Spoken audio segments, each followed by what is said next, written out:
Happy birthday, dear Phoebe.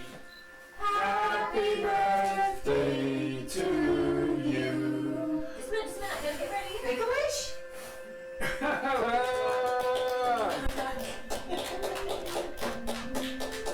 Wow. Pretty cake. Okay. It's taken me a little bit longer to put this video out because I am been in another cycle of burnout, and I feel like I'm kind of like always the last person to like learn or know about like how I'm doing or feeling. And I was really hoping, I've been wanting to put out this next video for like weeks and weeks, and I've been waiting to just film this intro, and I'm like, when I have more energy, when I like can be more bubbly, when I'm inspired. And then I was like, well, if my intention is like making these, vlogs, these diary entries about like what it's actually like to be autistic, then like I get to show up however I want. I don't have to, I don't know, whatever I think I'm like supposed to like perform or show up as. So here we are. I wasn't really sure what of these clips I had wanted to keep or was going to keep, or how I was even really going to edit them. This was back in February. I was kind of starting to come out to my family. I talk a lot about that here, and it's a process. It's something I'm still doing. And I don't even really like the word coming out because it feels really weird. It feels like it's like not a word that's mine. I don't know. I guess maybe like any kind of like identity thing. It just kind of feels like, well, I'm me, and I don't really want to deal with other people's feelings about me. Anyway, yeah, it's like, it's a weird thing. It's a process. It's kind of something you're always gonna do. At the time I had a not great experience in dealing with some of my family members and their reaction, and I felt pretty largely unsupported by some, I will just say some of my family members. I have a pretty big family, which is like a very nice thing, and so some people's reactions were like really wonderful and supportive, and then I am kind of, it's disappointing when you go to somebody and you tell them who you are and how you are, and their reaction is something along the lines of, you're making it up, and or like any other thing. And I think it's kind of like a bingo sheet. It's like late diagnosed autistic, all the crap things that people say to you. Like I could rattle them off. Every TikTok I see, every like group meeting I go to, like we're all nodding our heads like, yep, someone said the same thing to me. I kind of expected it. It still sucks. It's still not fun. And also, like I can kind of be compassionate and empathize with how weird it must be for somebody in your life to tell you that who you think they are, or maybe somebody that you really relate to, you're like, well, you're like me, so, and I'm not autistic, or I can't be autistic, or whatever that stuff is. That must be weird to hear. But I was really struggling. I was having daily meltdowns. I was crying a lot. I just felt, really largely unsupported. Luckily, I have very close friends, and some close family members have been really wonderful. My boyfriend was like, great. He's really understanding. But yeah, it was really painful. I had a really crap time coming out, and I don't think this is something that people talk about in kind of like the personal way. So anyway, that's kind of what was going on in February. My capacity felt really low still. Really just kind of doing, a little bit of work to kind of maintain what I could, and like working out, going Pilates, running. That is like the thing I can do. There's like a couple of other things, eating vitamins, running, like exercise. Those really help me regulate myself. Yeah, that's like, bare minimum, bare minimum. And I definitely feel like I'm kind of in that season again right now, but that's just how it is. And I'm, you know, despite all of that, I am okay. A lot of time has gone by, you know, this was almost 6 months ago. And yeah, I don't know, it's just like, I don't really, again, like I don't have like a cute bow for any of this stuff. My experiences when I do talk about autism is just in general a lot of rejection. Like every time I post about it on Instagram, I don't really feel like people are engaging with it, or when I write about things, I don't really feel like people are actually engaging with what I am saying. I either get like a weird heart, or like you know, people just straight up unfollow you or reject you in some kind of way, or say something that's like along the line that's like really dismissive. And that part really sucks. And I think what I'm trying to do is change people's ideas of what they think autism is. And it's frustrating because I really am trying to like talk about it. I really am trying to make art about it. I really am trying to like create things that I want people to engage with, like on a deeper level than just like a reaction on Instagram or something like that. Which, you know, maybe it's a media literacy problem or something like that as well. But yeah, I don't know. I definitely have more thoughts about this. I'm trying to keep it short, this intro, but anyway, all that to say, this is kind of what this vlog is about. Kind of coming out, realizing I'm in burnout, understanding what's going on, trying to take care of myself around that. Oh, and like slowly starting to figure out how to unmask, which I feel like I am like not even at the like I'm at like pre-beginning part of the journey. Like if this was if the unmasking journey was the hero's journey, like I have not even answered the call to adventure yet. I'm still feel like I'm starting to understand that. And it's really funny looking at all these like clips of me as a little kid. I'm like, oh, I know who that is. Or like there's like glimmers. I get glimmers of a moment of me. Actually the other day I noticed when I walk into my kitchen, I like flap my hands when I'm excited to eat food. So that's cute. That's nice. But yeah, starting to figure out unmasking, talking about burnout, and trying to come out to people that don't want to talk about autism. Oh my God, but I'm sorry, we exist, so you gotta live in the same room with us. And I'm gonna tell you some autism facts. I don't care. People want autistic people to not be alive and not do well in this world, and that makes me really upset. It makes me really angry. And so I'm going to be really loud. I'm going to talk about it, and I am going to amplify our voices, and I am going to talk about how much I love autistic people, and I am going to make this world better for us because I have to, because I want to continue to live in a world that doesn't want me in it. That's just real. It's just like a real thing I feel. So, okay. Kind of light, kind of dark, kind of weird, but it is what it is. Let's talk about it. Okay, bye. I had in my head that I really wanted to write a letter to my friends and family. And because that's just kind of how that's how I communicate in my life. If I were to say I'm moving, if I were to say I had a big mole on my face, if I were, I don't know, any other kind of, if I were to say that I'm, I don't know, going on a big long trip or something like that, I would tell my family through, you know, our group kind of text or email or something like that.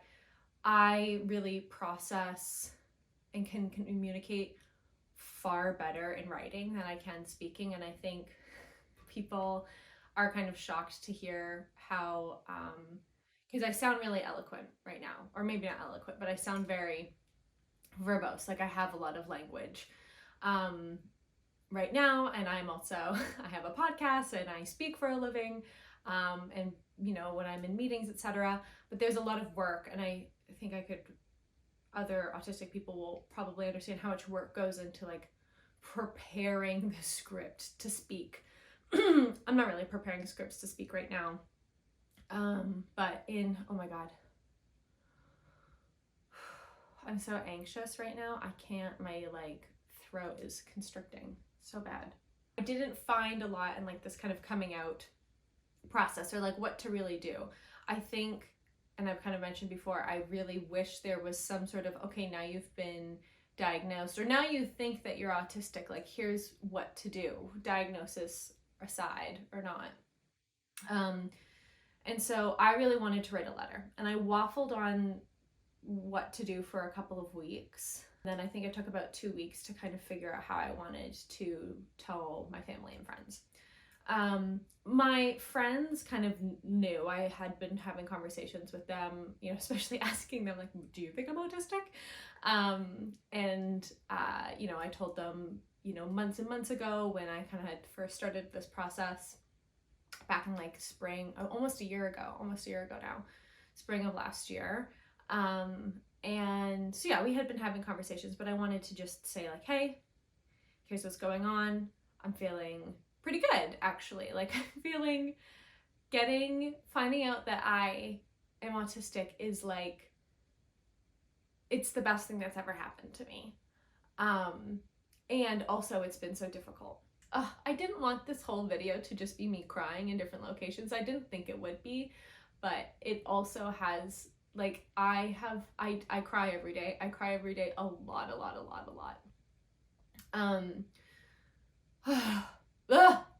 Okay, but I don't want to cry right now. I'm just like, I'm so over crying all the time. It's exhausting. I just wish I could take a pill and this like feeling could go away, even for a minute. So yeah, I didn't want anyone's opinions. I just wanted their support, and I was really clear. I said, I don't want to hear back from you just yet. Please take a couple of days with this information, but I would like to hear back from you at some point. In this kind of process, in this coming out process, I have faced a lot of rejection from people. You know, I'm of two minds.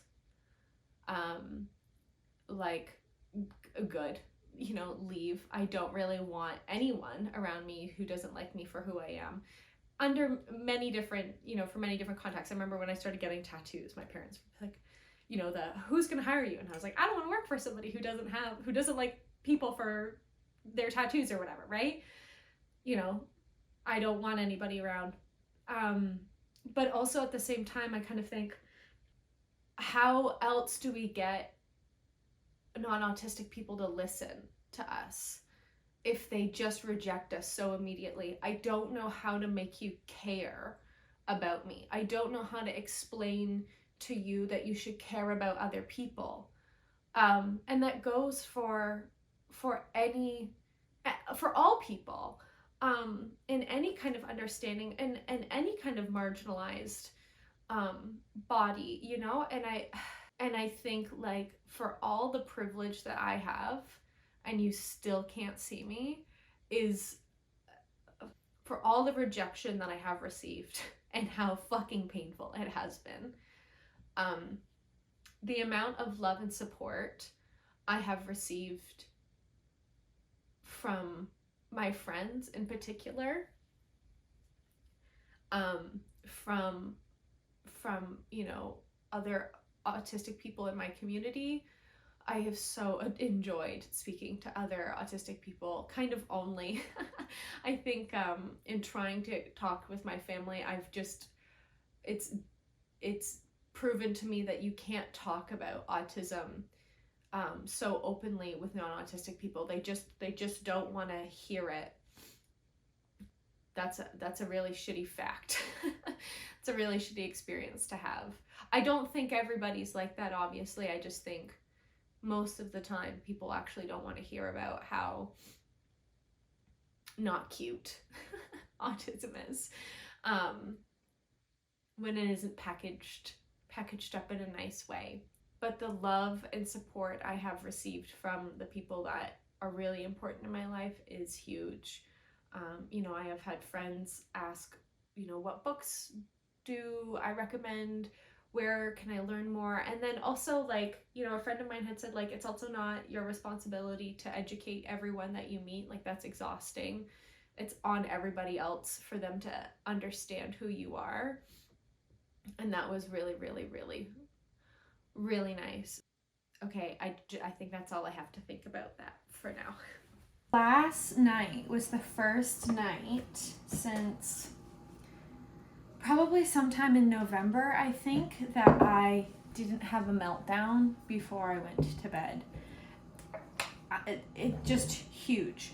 I did have a meltdown yesterday. However, I actually slept last night. It wasn't, lately my meltdowns, it's pretty common, I think, for, you know, you reach the end of your day, and like, you know, you put your guards, like, you're done, like you're exhausted from masking all day. I think that would be my guess. That's when most people would have their meltdowns. It's definitely when I've had my meltdowns in the past. But like, I tried really hard yesterday because I had maybe it's because I had a meltdown earlier in the morning, kind of before noon. So I knew I had to kind of like be easy on myself for the day. I'm eating a lot of weird foods right now. I have soy curls, pickles, and coffee in front of me right now. Because I had a meltdown earlier in the day, I kind of gave myself, like, I worked yesterday, but I think there's something so kind of magical and just like, I'll often have days where I'm like, okay, I'm not gonna work, or like, I just have this one thing to do. Like, I'm just gonna go in the other room and work for like 20 minutes. I'm self-employed, so I'm pretty lucky that I can just, you know, make my own schedule and get what I can done. When I want to, I also have a business partner too, which is really nice. So I've been able to, like, you know, kind of pass the baton to her the last couple of weeks when I've just been like, it's been too much. But I said to myself yesterday, you know, I'm just gonna get this one thing done, and that's like, I'm just gonna be done for the day after that. But I was just able, because I had given myself that permission, and like, I was already feeling pretty like tired and raw and exhausted. I was able to just kind of keep going, and I was like enjoying myself. I like went and exercised. I haven't been able to run lately because of an injury, which is like really annoying. I love running. I really find like exercise to be extremely helpful, and I try to work out like almost every day right now because I'm really working on tracking. I'm really trying to like track my meltdowns and find what is, you know, my biggest, not just triggers, because I don't really feel like triggers are the right word for it, right? Because it's not just one thing that's going to set you off. You know, it's usually the straw that breaks the camel's back, so to speak. But like, you know, finding the things that drain me the most, or like, you know, put a lot of, you know, wear on me. And I think it's also kind of hard because, you know, I'm somebody who has a menstrual cycle as well. So I know my energy just kind of naturally fluctuates with that. So it's kind of hard to track. Like, I feel like it's like, you can't just collect like 24-hour data. Like, you need, you know, 20 to 30 days of data. Like, that's one cycle. Just because I think so much is affected by my hormones as well. But yeah, yesterday was the first day that I didn't have a meltdown before going to sleep. And I just feel so freaking good today because I actually slept last night. I think I might cry of happiness and relief. Like, I just feel like rested and I feel capable. So I just came back from Pilates, and I'm trying to just sustain, not like win, it's not like be good, it's not like get an A and not having meltdowns, because I still haven't not had a meltdown for months and months and months and months. Or I should say, I've had a meltdown. Like, I don't remember the last time I haven't had a day without a meltdown, which is like so tough. Like, even, I definitely think my meltdowns are not as bad as they have been in the past, but like, they're not fun. I'm so thankful to be feeling any kind of good because, oh my God, it's been a wild ride. I brought my sticky note with me to remember all of the things that I wanted to talk about today. I had this realization last week that I am going through autistic burnout. That is what I'm experiencing, and I definitely have had moments of like this in the past, other like periods of burnout like this, but it's so severe right now. For me, it's so like incapacitating. And like when I've gone through this in the past, I definitely thought it was depression, you know, which is like part of it. But I kind of made me think that like I don't know how you could go through the diagnosis process and not be burnt out by that. Like the amount of trauma, like re-traumatizing, I kind of feel like you are doing to yourself, thinking about every single thing that you've ever done in your life, and then the kind of like wackadoo feeling making process of, oh, that was autism, or oh, that moment I didn't understand that social cue, like, oh, I don't know, like, oh, that was like a meltdown, like that wasn't me being angry, you know, like, oh, that wasn't somebody communicating expectations with me, like all of these things that you kind of go through after, I think sends you into such a spiral that you obviously, I think, would have to come out on the other side as burnout. Ooh, I think the sun's coming back. I think we might get a rainbow. I'm like so excited about this rainbow. It's so great when the rainbow does come out. Anyway, and I think like this kind of post-diagnosis world, like what part of the reason why I'm so frustrated, I wish like people would talk about it more, because I don't think it's just like, oh, you're gonna feel crazy for like a couple of months to like 2 years. It's kind of like 6 months to 2 years is what everyone says. And it's like, no, you're going to be so burnt out. And I don't think I realized what autistic burnout was, because it's one of those words that like the internet has found, like Instagram has found, and kind of like watered down. I don't think it's wrong. I just think like I didn't take my own symptoms of burnout as seriously, because I don't feel like that word means something to me anymore. I had this big aha last week, and I think that's really allowed me to give myself the permission I need to go slow right now. Like I've mentioned this a couple of times, like I've just been feeling so tired. And like tired is not even the word for it. But yeah, like I just, like every little thing costs so much. Masking can be such a privilege, but like I was just trying to like get things done out in the world, and like I couldn't, like I was like, okay, like I couldn't smile at people. Like I couldn't even talk in like that kind of sing-songy voice that I couldn't even talk in like a, you know, I would say like this is like kind of more of my natural voice, but like I've been out in the world and like, oh, hi, like, hi, how are you? Like really bubbly. And it's such a hard journey, like unmasking, because I don't feel like that's not me, but also I know when I can put it on now, I feel, or I'll catch myself, I'm like, oh, whoa, I'm masking really hard right now. But then sometimes that is me. And I think that's the hardest part, knowing what feels honest to you in moment to moment. And like, there's no right or wrong, but I think when I'm in this kind of like, when you're in burnout like this, like I want to be paying attention to like what's taking away from my energy. So let me just consult the sticky note. And so I've wanted, because of this aha moment of like burnout and like feeling like I have the language kind of to talk about these things a little bit more. You know, I've been chatting with like friends and family and like friends of mine. I want to come out. I think that's like the best word that I can think of it. Like I want to share this with the people around me, and like friends have asked how things have been going. You know, I want people to know, and I have been telling people, and you know, I have this YouTube, you know, anyone could find this information out about me. I say other places, but it's also like when people come and ask me about it, I don't feel like I have the words for it. And at the same time, like, so like in communicating, like, oh, like I just don't have the spoons for this right now. Like there's only so many people that I can say that to in my life, despite, you know, feeling like I do have some great friends and like community around me. I just am finding that like, even when people ask, even when people want to say like, oh, hi, how are you? Like, how's this been going or whatever, neurotypical people don't want to hear it. And it's not that they don't want to hear it.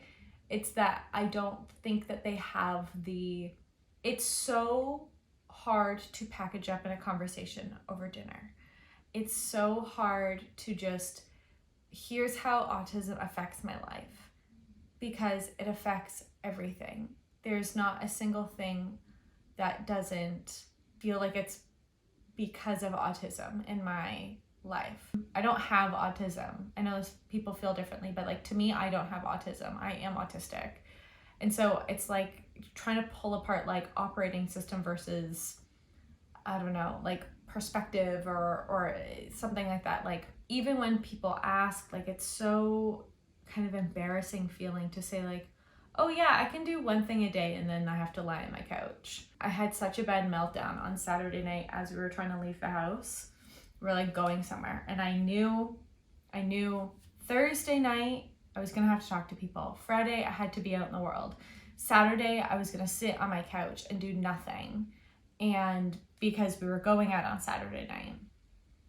And it was like, you know, a small group of people, we're seeing family. I feel like I can kind of be a little bit more of myself around my family.